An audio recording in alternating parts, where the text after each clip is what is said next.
For wildlife to prosper, you've got to have people who are passionate about wildlife. You've got to have people like myself and many others that I know who love the wildlife.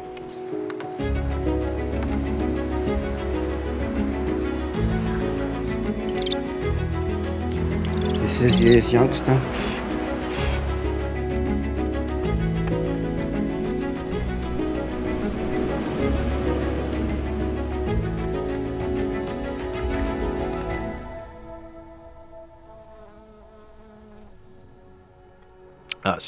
I'm Graham Denny. You're here at Brewery Farm. We're a small family farm, been here 135 years. Cattle, pigs, we've had all of those over time, but we are now arable, but we do an awful lot of conservation schemes, which is something we've been pushed towards, but also something we willingly do.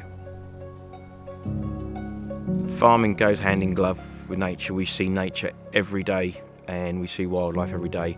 Some people are bitten by it. I'm one of those people. My father was, but we're also shooting people. So shooting is a big part of shooting is conservation. If you haven't got good hedgerows, if you haven't got good woodland, if you haven't good habitat, there's nothing to shoot. That then provides for everything else. Why should people care about what you're doing here? Because I bird ring, I notice so many things through numbers, because we're not a bird count. Bird ringing means every bird has got an individual ring on it. If I can't make the difference and I'm trying 120%, for those people who are just doing it and going through the motions, they're not going to really make much difference.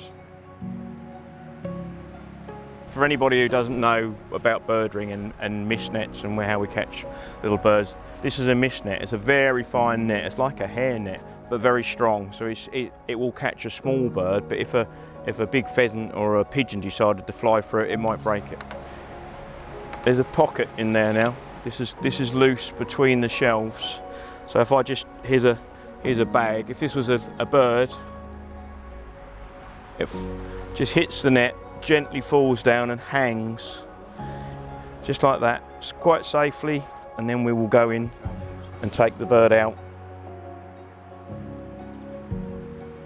The bird ringing that we do started basically in 2005, and we've built up from then. We started with doing one area and two small areas to other areas, and as my habitat has increased since '98 because of the stewardship that I've done and other things, bits that I've done, we had other areas to ring. So we've rung over 82,000 birds on the farm. Of those, there's 10,000 yellowhammers, a red-listed bird, a very depleted bird in arable situations, and they're loving the hedgerows and loving the habitat that I've done, else there wouldn't be these kind of numbers.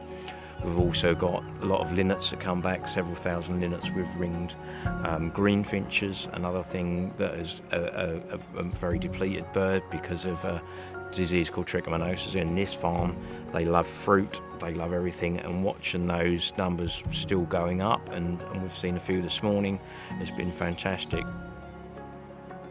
Birds have now been brought to the table. We hang them up all individually or in twos. Barrow, take this bird out, same thing, carefully getting it in a nice grip.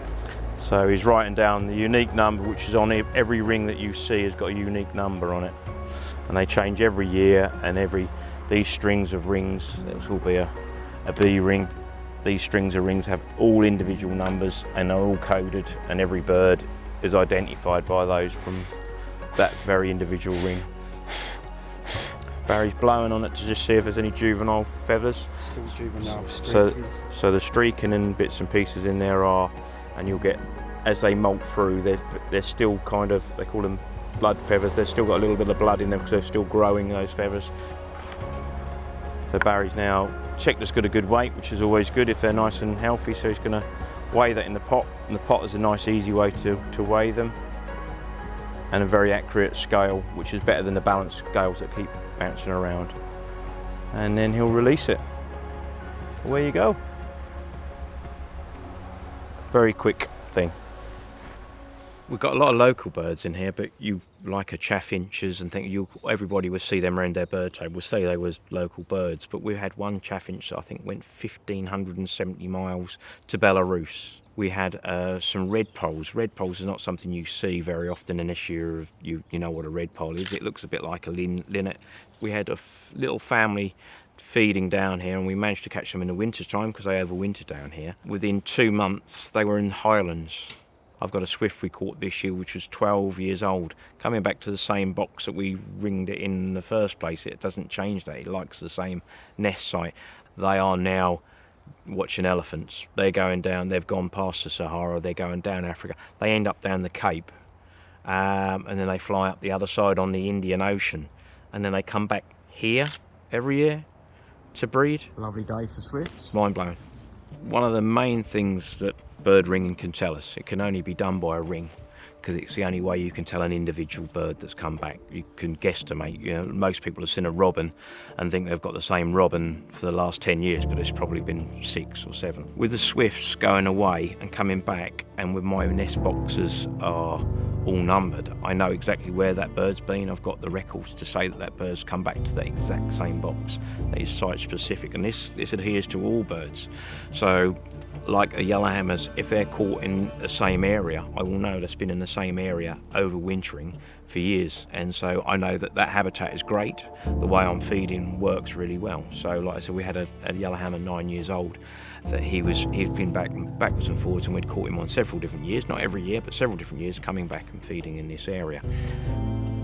Whitethroats and willow warblers and blackcaps are all African migrating or continent birds, so they will go away, and the turtle doves will go away and they will come back, but they're site specific. They want to come back and they want to find the habitat how they left it.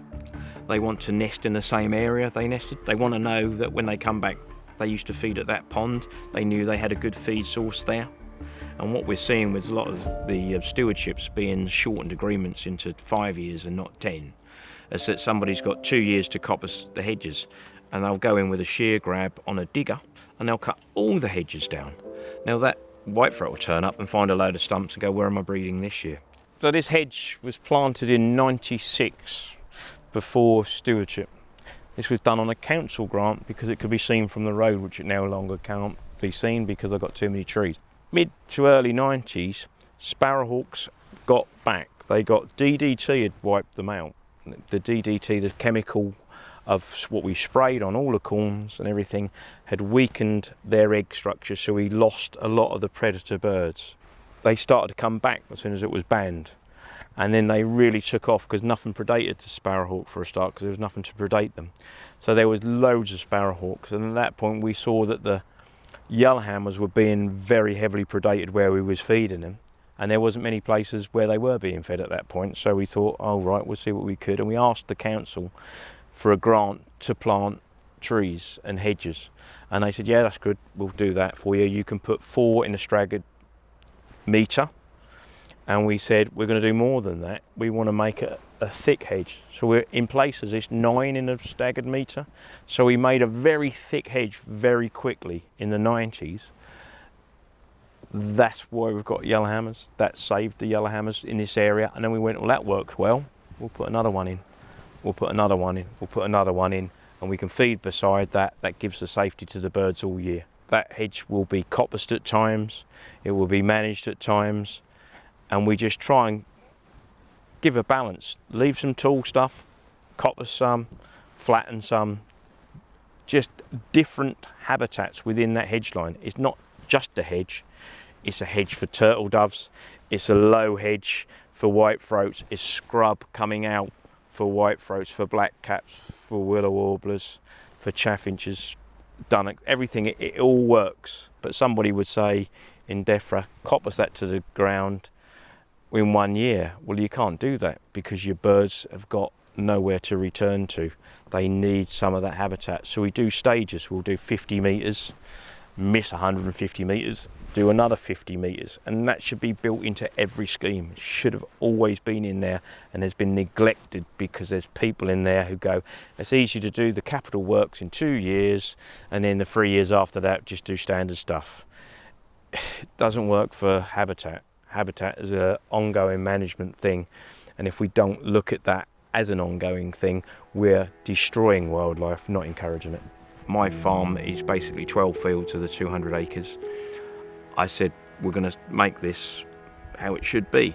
If we're going to grow and do conservation the way that it's got to be done, we split the fields into 51 different areas.